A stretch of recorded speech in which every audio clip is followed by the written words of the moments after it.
चलो देखो फिर एक बार फिर से आप सभी का टेक्निकल मंच के इस ऑनलाइन प्लेटफॉर्म पर हार्दिक स्वागत है। तो डिस्कस करेंगे ऑब्जेक्टिव क्वेश्चंस के बारे में। हमारे पास मिक्स क्वेश्चन रहेंगे, वो सारे मिक्स क्वेश्चन देखेंगे। सबसे पहला क्वेश्चन आप सभी के सामने है, क्या दे रखा है ध्यान से देखो। निम्न में से पी टाइप सेमीकंडक्टर मटेरियल में बहुसंख्यक होते हैं।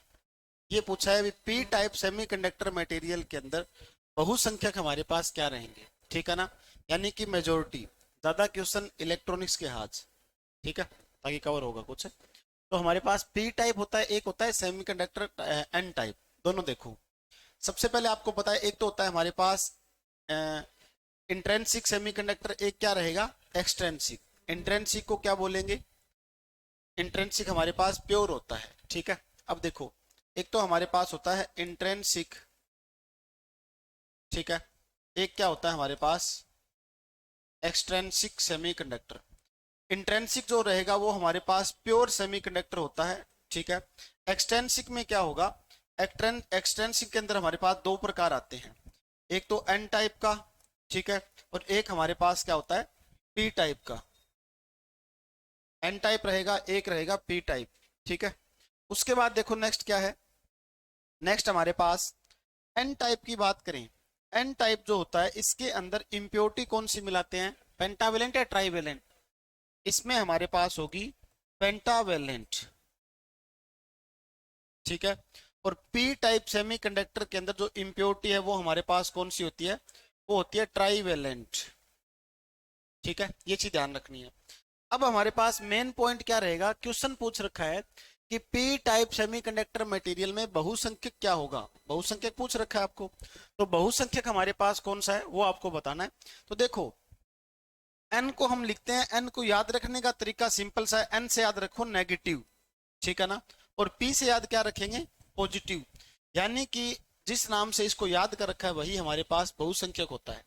यहाँ एन टाइप है तो इसमें बहुसंख्यक क्या रहेगा नेगेटिव, इसमें पी टाइप है तो इसमें बहुसंख्यक क्या होगा पॉजिटिव। बहुसंख्यक का मतलब क्या होता है मेजोरिटी, ठीक है, हमारे पास ये होता है मेजोरिटी। तो मेजोरिटी ज्यादा किसकी होगी इसमें, इसमें होती है हमारे पास होल्स की। अगर आपको ये बोल दे माइनॉरिटी, ठीक है, माइनॉरिटी यानी कि हमारे पास अल्पसंख्यक, माइनॉरिटी किसकी रहेगी पी टाइप में, वो हमारे पास होगी इलेक्ट्रॉन की। समझ गए बात, ठीक है। तो ये चीज ध्यान रखना है, अगर मेजोरिटी पूछा है पी टाइप में तो होल्स, अगर माइनॉरिटी पूछा है तो हमारे पास क्या है इलेक्ट्रॉन होगा, ठीक है। ये चीज ध्यान रखोगे। नेक्स्ट क्वेश्चन, नेक्स्ट देखो भी क्या दे रखा है। किसी सेमीकंडक्टर किसी सेमीकंडक्टर हमारे पास सेमीकंडक्टर डिवाइस में ड्रिफ्ट करंट की बात है, ध्यान रखना, ठीक है ना। ड्रिफ्ट करंट निम्न में से किसके कारण फ्लो होता है, सेमीकंडक्टर डिवाइस के अंदर एक हमारे पास होता है ड्रिफ्ट करंट। तो ड्रिफ्ट करंट जो रहेगा वो किसके कारण फ्लो होगा ये पूछ रखा है। तो उपयोगी वोल्टेज के कारण, पावर फ्लो के कारण, रेजिस्टेंस के कारण, या फिर नन यानी कि इनमें से कोई नहीं। तो कौन सा होगा, बिल्कुल इसका हमारे पास लॉजिक क्या रहेगा, यहां पर कंफ्यूज करने के लिए लिख रखा है ड्रिफ्ट करंट, ठीक है। करंट हमेशा किसके कारण फ्लो होता है, वोल्टेज के कारण होता है, चाहे सेमीकंडक्टर हो चाहे कुछ भी हो। हमारे पास मेन बात क्या होती है, वैसे तो सेमीकंडक्टर कोई डिवाइस होता है ना, उसके अंदर उपयोगी वोल्टेज के कारण जो करंट फ्लो होता है उस करंट को हम क्या बोलते हैं, ड्रिफ्ट करंट बोलते हैं। समझ गए बात। हमारे पास क्या है, कोई भी सेमीकंडक्टर एक डिवाइस है, उस सेमीकंडक्टर डिवाइस के अंदर उपयोगी वोल्टेज के कारण फ्लो होने वाला करंट हमारे पास क्या होगा, ड्रिफ्ट करंट होगा, ठीक है। तो ड्रिफ्ट करंट हमारे पास किसके कारण फ्लो होगा, उपयोगी वोल्टेज के कारण फ्लो होगा। उसके बाद एक हमारे पास क्या होता है, एक होता है करंट डेंसिटी, ये भी पॉइंट आपको पता होना चाहिए, ठीक है। करंट डेंसिटी, करंट डेंसिटी को किससे लिखते हैं अभी, करंट डेंसिटी हमारे पास लिखा जाता है जे से, ठीक है। जे बराबर क्या फॉर्मूला रहेगा, आई बटा में ए, ठीक है, यानी कि एरिया। यहां पर इसको हम आगे और एक्सप्लेन करें, आई हमारे पास क्या है करंट, जिसकी इकाई क्या होगी एम्पियर, और ए हमारे पास एरिया जिसकी इकाई क्या होती है मीटर स्क्वायर, तो एम्पियर बटा मीटर स्क्वायर हमारे पास क्या रहेगी करंट डेंसिटी। एक और करंट डेंसिटी लिखोगे आप, जे बराबर क्या होता है सिग्मा ई, ठीक है, ये भी हमारे पास करंट डेंसिटी का ही फॉर्मूला है। यहां पर सिग्मा क्या होता है, सिग्मा हमारे पास होगी कंडक्टिविटी, ठीक है, कंडक्टिविटी, और ई क्या होगी हमारे पास, ई होगी इंटेंसिटी, ठीक है, यानी कि हमारे पास इलेक्ट्रिक फील्ड, ठीक है, इंटेंसिटी, यह है ई। अब कंडक्टिविटी की इकाई आप सभी को पता है महो बटा में क्या होगा मीटर, ठीक है, और इलेक्ट्रिक फील्ड इंटेंसिटी की इकाई पूछ लें तो हम क्या लिख सकते हैं वोल्ट बटा में मीटर, ये हमारे पास इलेक्ट्रिक फील्ड इंटेंसिटी की, या फिर पोटेंशियल ग्रेडियंट भी इसे ही बोलते हैं, ठीक है ना, पोटेंशियल ग्रेडियंट। दूसरी इकाई लिखें इलेक्ट्रिक फील्ड इंटेंसिटी की, तो ये हमारे पास क्या रहेगा न्यूटन बटे कूलाम, ठीक है, ये हमारे पास है इलेक्ट्रिक फील्ड इंटेंसिटी। तो ये भी होगा कवर। सेमीकंडक्टर डिवाइस समझ में आ गया होगा। नेक्स्ट देखो, डायोड हमारे पास किस प्रकार का डिवाइस है ये पूछ रखा है आपको। तो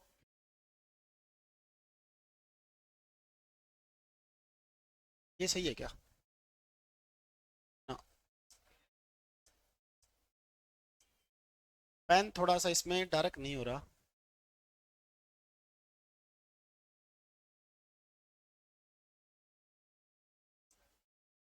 चलो इसमें क्या है और,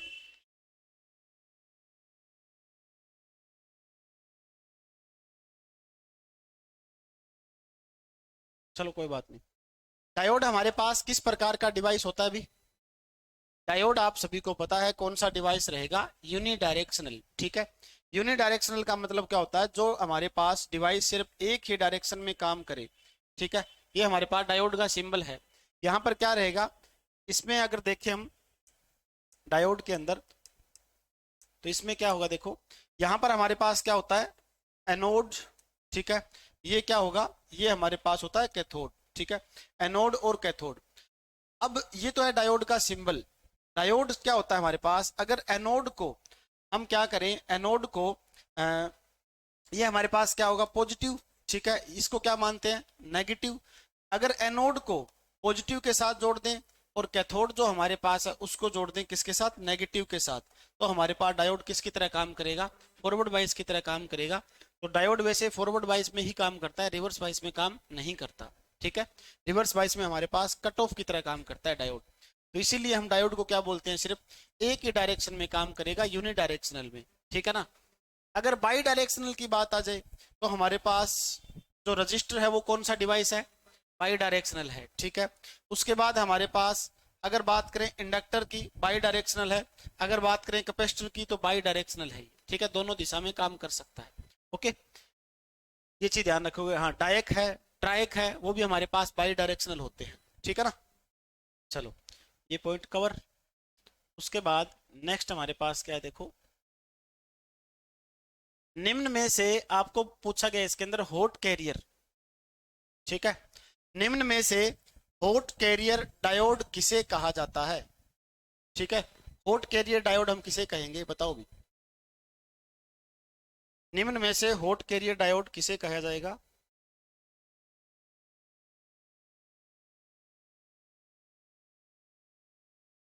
हाँ बिल्कुल, निम्न में से हमारे पास जो हॉट कैरियर डायोड है ये क्या बोलते हैं स्कॉटकी डायोड हमारे पास जो होता है ना इसे बोलते हैं, ठीक है, याद रखना क्वेश्चन आ भी सकता है। हॉट कैरियर डायोड की बात करें तो ये हमारे पास स्कॉटकी डायोड जो है उसे हम हॉट कैरियर डायोड कहेंगे। उसके बाद नेक्स्ट देखो, ब्रिज जो हमारे पास रेक्टिफायर की एफिशिएंसी होती है, ब्रिज रेक्टिफायर की एफिशिएंसी कितनी होती है, बिल्कुल, जो हमारे पास देखो ब्रिज रेक्टिफायर है उसकी एफिशिएंसी रहेगी 81.2, ठीक है। आप सभी को पता है एक तो हमारे पास होता है हाफ वेव रेक्टिफायर, ठीक है, एक हमारे पास होता है फुल वेव रेक्टिफायर, ठीक है।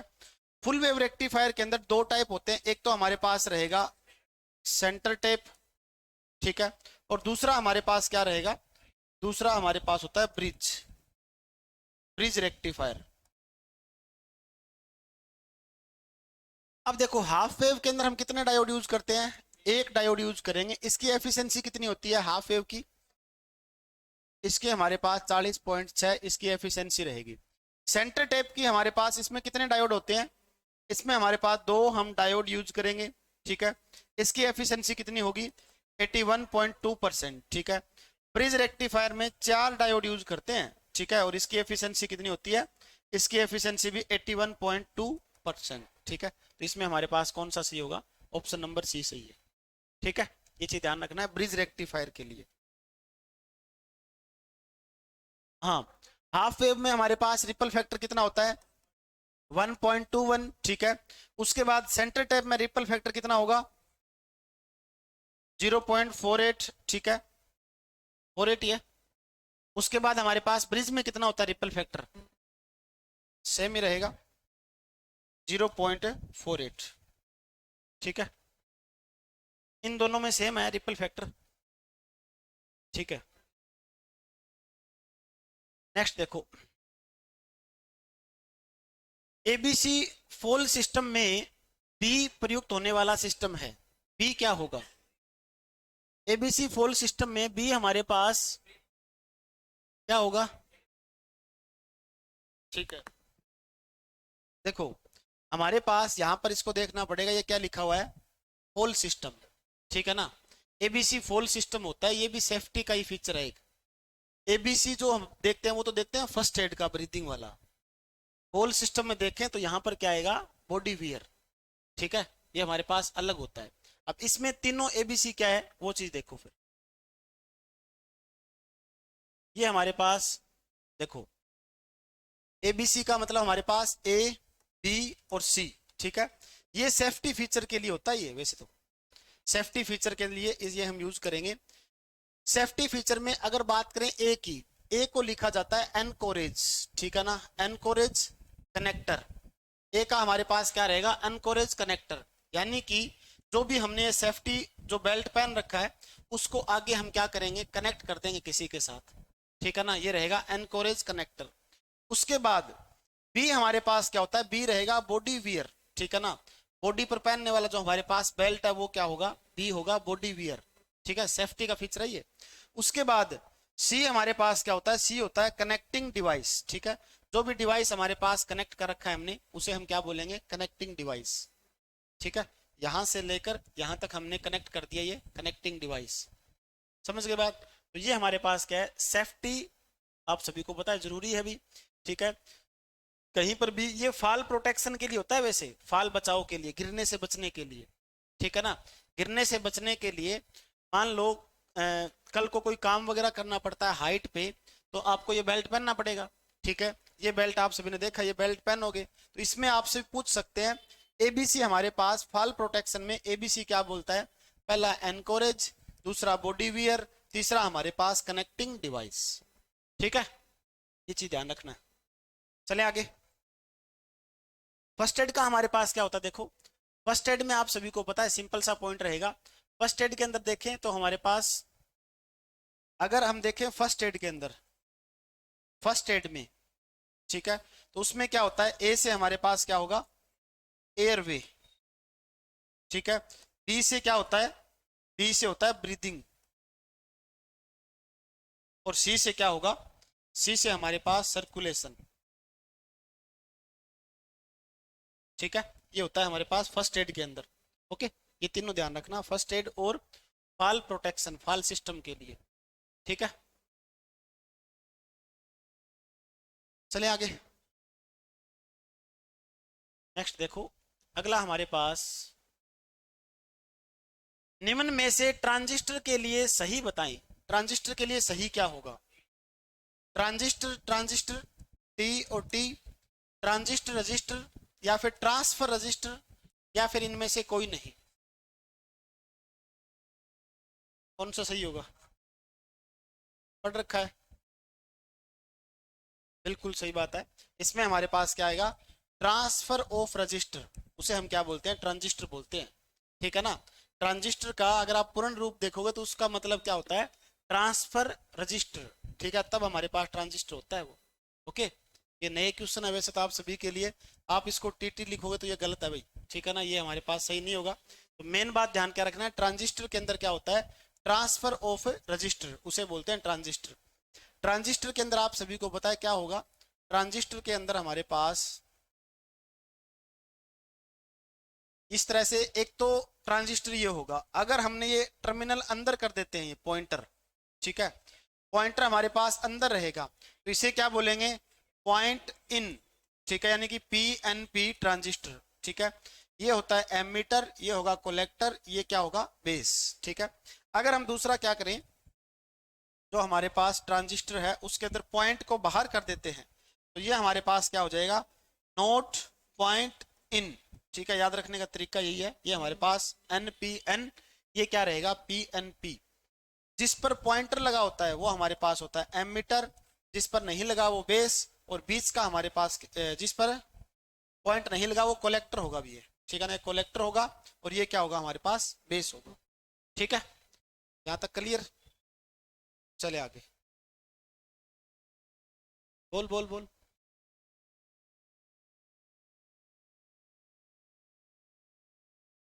हाँ हाँ,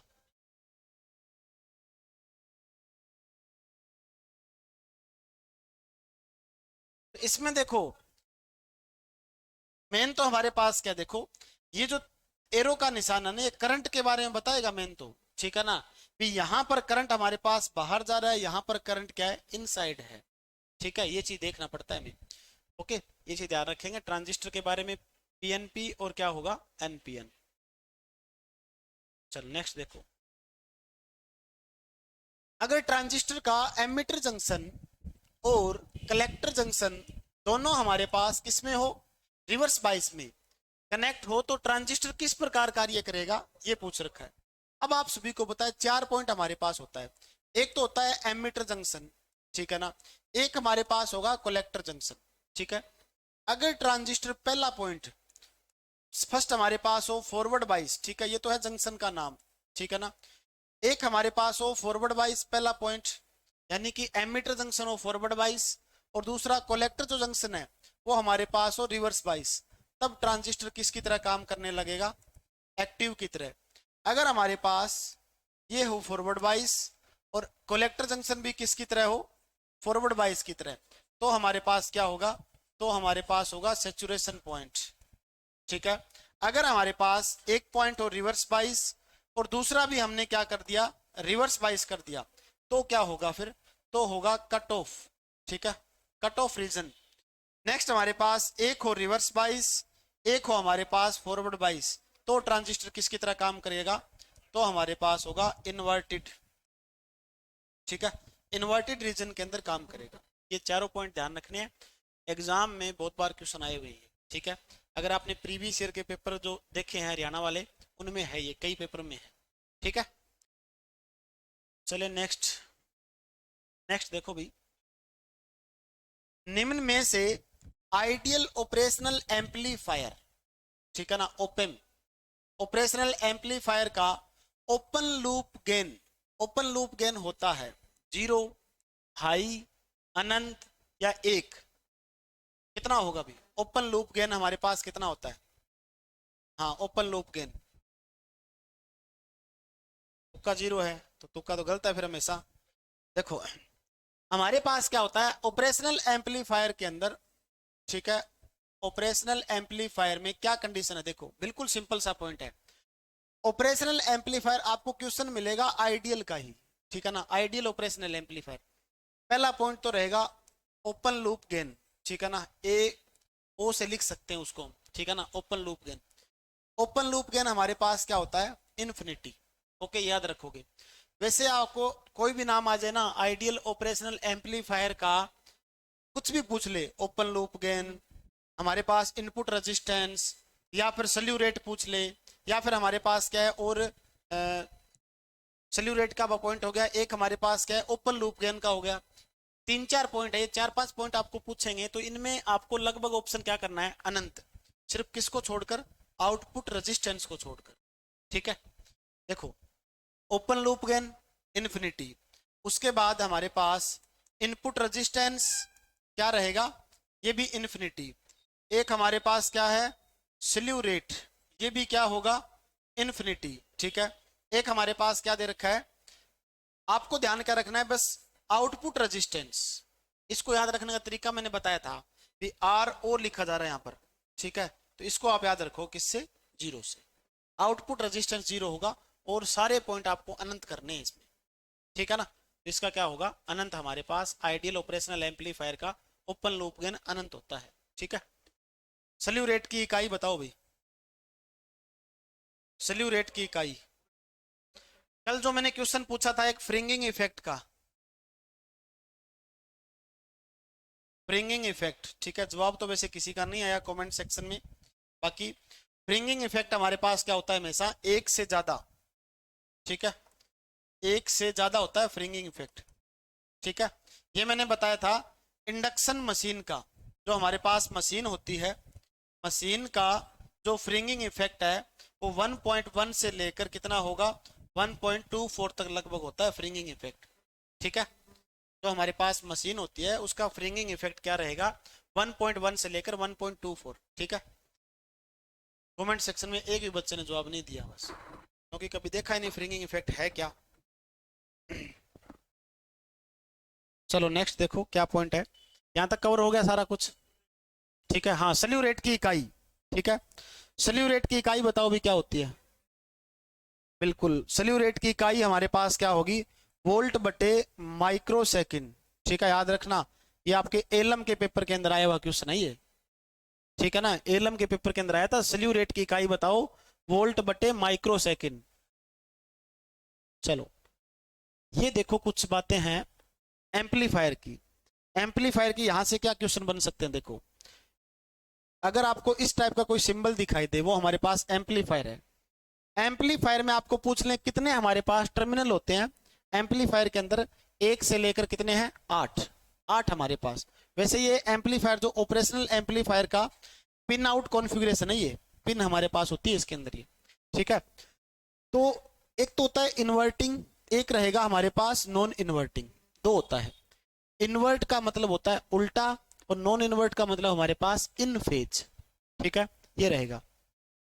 इन्वर्टिंग को तो हम नेगेटिव के साथ जोड़ते हैं और नॉन इन्वर्टिंग को जोड़ते हैं पॉजिटिव के साथ, ठीक है ना।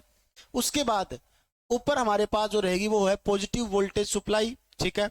यहां पर हमारे पास क्या रहेगा, एक नीचे कनेक्शन और है, ये सप्लाई हमारे पास ये क्या होगा, नेगेटिव वोल्टेज सप्लाई।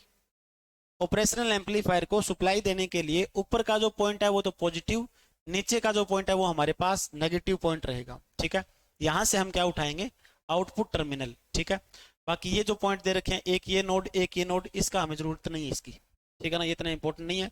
सिर्फ आप ध्यान क्या रखोगे, इन्वर्टिंग को जोड़ेंगे नेगेटिव के साथ, नॉन इन्वर्टिंग को जोड़ेंगे पॉजिटिव के साथ, ठीक है। पॉजिटिव वोल्टेज सप्लाई ऊपर, नेगेटिव वोल्टेज सप्लाई नीचे वाली, यहाँ पर आउटपुट वोल्टेज, ठीक है।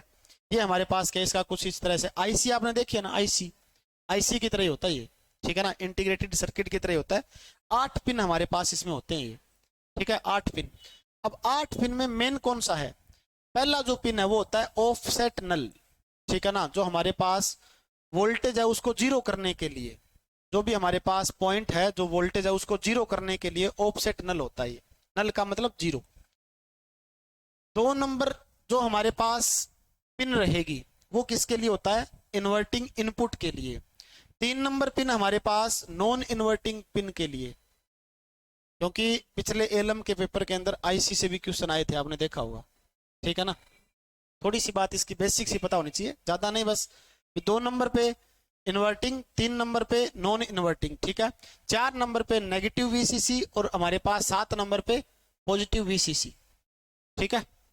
ये 4 नंबर पर हमारे पास ये नेगेटिव वोल्टेज है ना, नेगेटिव वोल्टेज ये जोड़ेंगे 4 नंबर पर, ठीक है। और 7 नंबर पर हमारे पास ऊपर जो पॉजिटिव वोल्टेज है इसको जोड़ेंगे, ठीक है।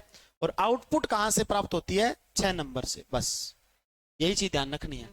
आउटपुट हमारे पास कहां से होगी, 6 नंबर पॉइंट से आउटपुट प्राप्त करते हैं, ठीक है। यहां तक बस इतना पॉइंट ध्यान रखना, ये आईसी के बारे में, ऐसे ऑपरेशनल एम्पलीफायर के बारे में।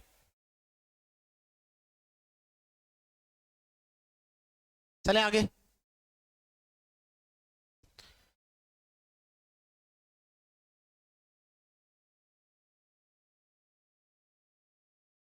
फर्स्ट पिन हमारे पास 1 नंबर पिन ऑफसेट नल के लिए, ठीक है। जैसे ये आईसी है, इस आईसी की ये पहली पिन है, ये दूसरी पिन है, तीसरी है, चौथी है, इस तरह से पिन होती है इसकी, ठीक है। चलो अगला देखो, डीसी शंट जनरेटर में ईएमएफ उत्पन्न होगा जब क्रिटिकल रेजिस्टेंस फील्ड रेजिस्टेंस से ज्यादा होगा, यानी कि जो हमारे पास आरसी है वो ज्यादा होगा किससे, आरएफ से। क्रिटिकल रेजिस्टेंस फील्ड रेजिस्टेंस से कम होगा, यानी कि आरसी हमारे पास कम होगा किससे, आरएफ से। छोड़ दे एक बार, ठीक है। इसमें हमारे पास डीसी शंट जनरेटर में ईएमएफ उत्पन्न होता है जब हम क्या करेंगे, क्रिटिकल रेजिस्टेंस फील्ड रेजिस्टेंस से ज्यादा हो या कम हो या बराबर हो या सारे सभी से हमारे पास ईएमएफ उत्पन्न हो सकता है। क्या होगा, बिल्कुल डीसी शंट जनरेटर में ईएमएफ उत्पन्न करने के लिए क्या होता है, क्रिटिकल जो रेजिस्टेंस है ना वो हमारे पास ज्यादा होना चाहिए किससे, फील्ड रेजिस्टेंस से। इससे तो ईएमएफ उत्पन्न हो जाएगा। इस कंडीशन में अगर हमारे पास क्रिटिकल रेजिस्टेंस कम है फील्ड रेजिस्टेंस से तो ईएमएफ कितना होगा, तो ईएमएफ होगा हमारे पास 0, ठीक है। ये चीज ध्यान रखोगे, ओके। वैसे ये शंट जनरेटर के अंदर ही बात होती है, ठीक है ना। नेक्स्ट देखो भी, शंट जनरेटर की बात करें, शंट जनरेटर में हमारे पास क्या कुछ दिया हुआ है। शंट जनरेटर के अंदर जो एक तो होती है फील्ड वाइंडिंग, ठीक है, ये हमारे पास है फील्ड वाइंडिंग। एक हमारे पास रहेगी कौन सी, आर्मेचर वाइंडिंग, ठीक है ना। एक हमारे पास है armature winding, armature winding. Bruce कितने लगाते हैं, 2 इसमें क्या है, ब्रूस लगे हुए हैं ये, ठीक है। उसके बाद शंट वाइंडिंग के अंदर जो रेजिस्टेंस है उसे बोलेंगे आरएसएच, ठीक है। करंट आएगा उसे आईएसएच। और आर्मेचर जो हमारे पास है वहां से उत्पन्न ईएमएफ उसे ईजी बोलते हैं, जनरेटर है तो, ठीक है ना। जनरेटर है तो क्या बोलेंगे, ईजी।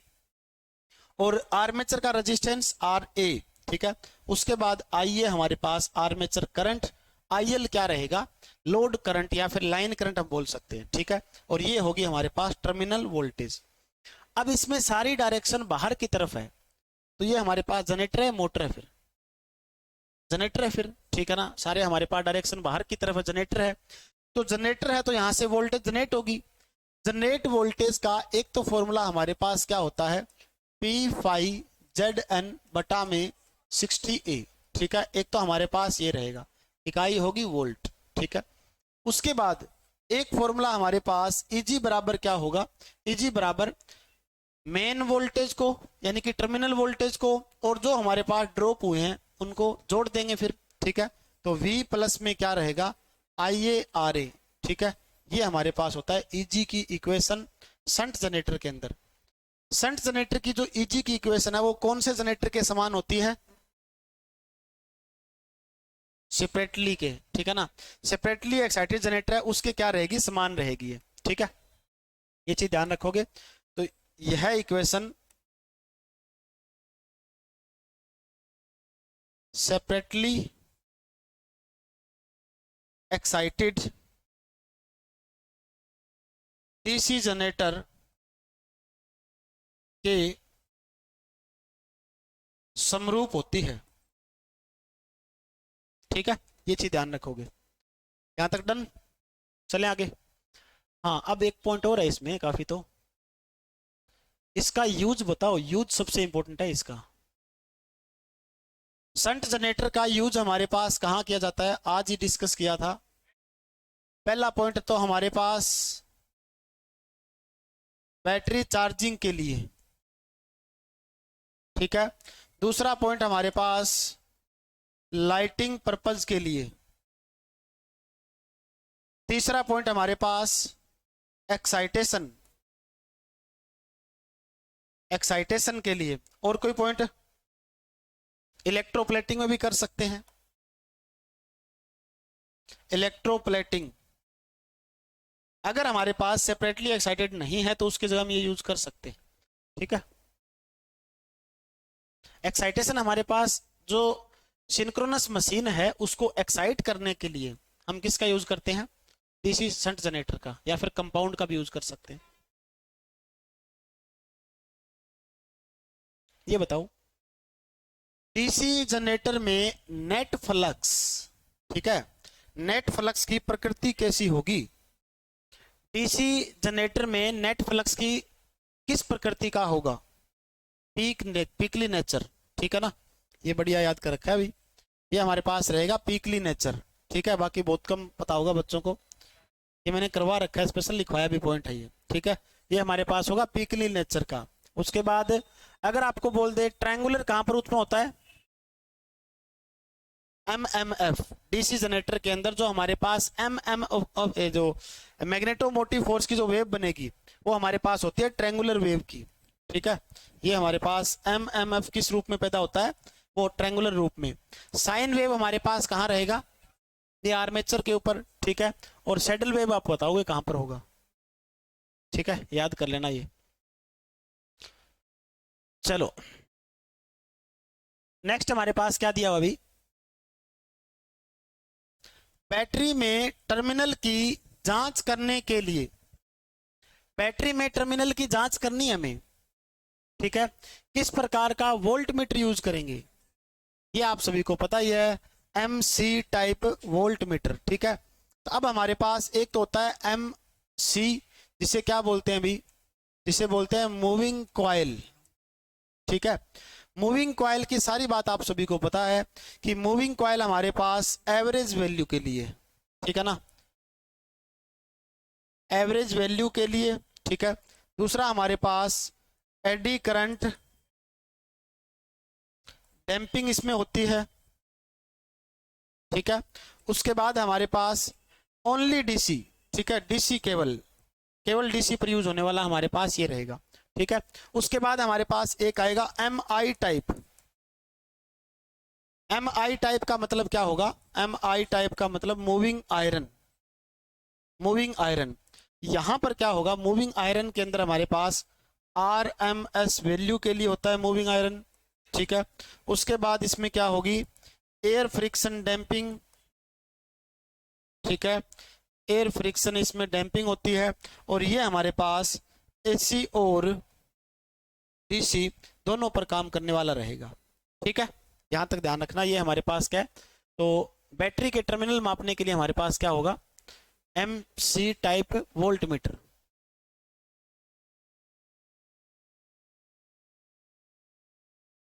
फ्लूइड फ्रिक्शन डैंपिंग हमारे पास इलेक्ट्रोस्टैटिक टाइप वोल्ट मीटर जो होता है उसके अंदर, ठीक है। चलो नेक्स्ट देखो, ये बताओ भाई, 10 वोल्ट 100 मिली एम्पियर के 25 बल्ब को सीरीज में जोड़ा गया है और सर्किट में कुल वोल्टेज कितनी है? 250 वोल्ट है, ध्यान रखना। तो हमारे पास सर्किट में करंट का मान कितना होगा? कितना होगा भाई? हाँ जी बता भाई, कितना होगा? पानी लिया फिर तो। सर्किट में करंट का मान कितना होगा? करो कैलकुलेट।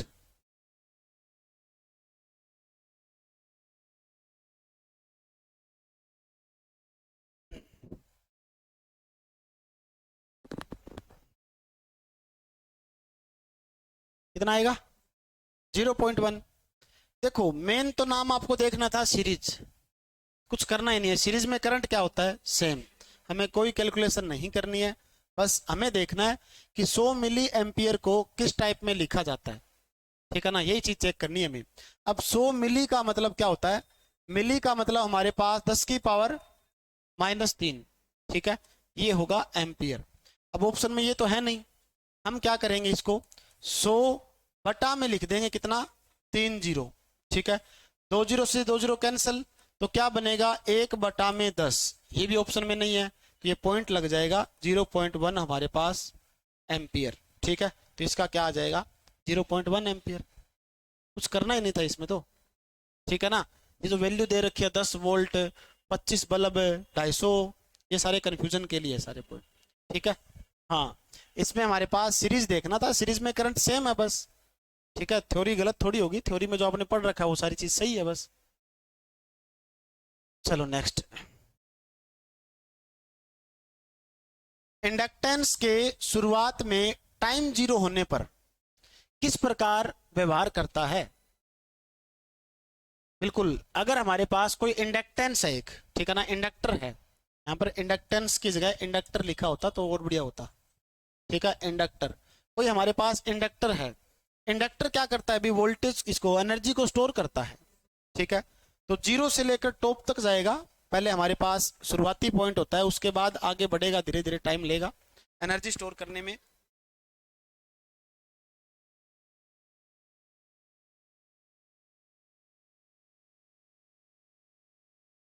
ये लिखवा रखा है मैंने, इसमें देखो इंडक्टर जो हमारे पास जो होगा, इंडक्टर अगर शुरुआत की बात करें, शुरुआत टाइम में जीरो है, शुरुआत में टाइम क्या दे रखा है, टी बराबर हमारे पास हो जीरो, और वो बात हो शुरुआत की। ठीक है, तो हमारे पास किसकी तरह काम करता है ये, तो काम करता है ये करंट सोर्स की तरह।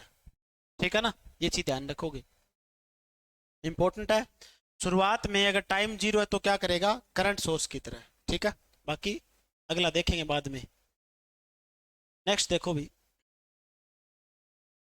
मैग्नेटिक सर्किट का रिलेक्टेंस इस पर निर्भर करता है। मैग्नेटिक सर्किट का रिलेक्टेंस इस पर या किस पर, आप देख लो किन में निर्भर करेगा, कॉइल में स्थित करंट पर, कॉइल में टर्न्स की संख्या पर, सर्किट में फ्लक्स डेंसिटी पर, या इनमें से कोई नहीं। अब देखो, आपने अभी तक विद्युत धारा बुक नहीं पढ़ी होगी, अगर विद्युत धारा बुक पढ़ी है तो भी बढ़िया बात है। अगर आपने प्रीवियस ईयर पेपर भी नहीं पढ़े अभी तक, फिर तो ये क्वेश्चन प्रीवियस ईयर पेपर का है। ठीक है, जीएसओ का पेपर, जीएसओ पेपर हुआ था ना, उसका है ये, नहीं पढ़ा होगा आपने, फिर पढ़ तो रखा है लेकिन याद नहीं है।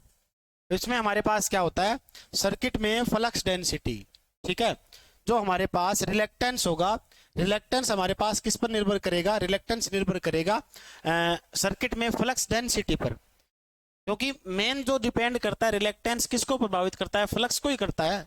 ठीक है, तब फ्लक्स के घनत्व पर ही हमारे पास प्रभावित होगा ये। ठीक है, कितना हमारे पास फ्लक्स का घनत्व होगा, डिपेंड करेगा रिलेक्टेंस पे। ज्यादा हमारे पास देखो, ये इसका हम लिखें तो आप सभी को बताए बी बराबर क्या होता है, बी बराबर हमारे पास पाई बटा में ए। ठीक है, ये आपने पढ़ रखा है। उसके बाद एस बराबर क्या होता है, एम एम एफ बटा में फाई, ज्यादा हमारे पास प्रभावित होते हैं ये चीज। ठीक है ना, तो इसलिए हम बोल सकते हैं फ्लक्स डेंसिटी पर एस जो है वो प्रभावित हो सकता है।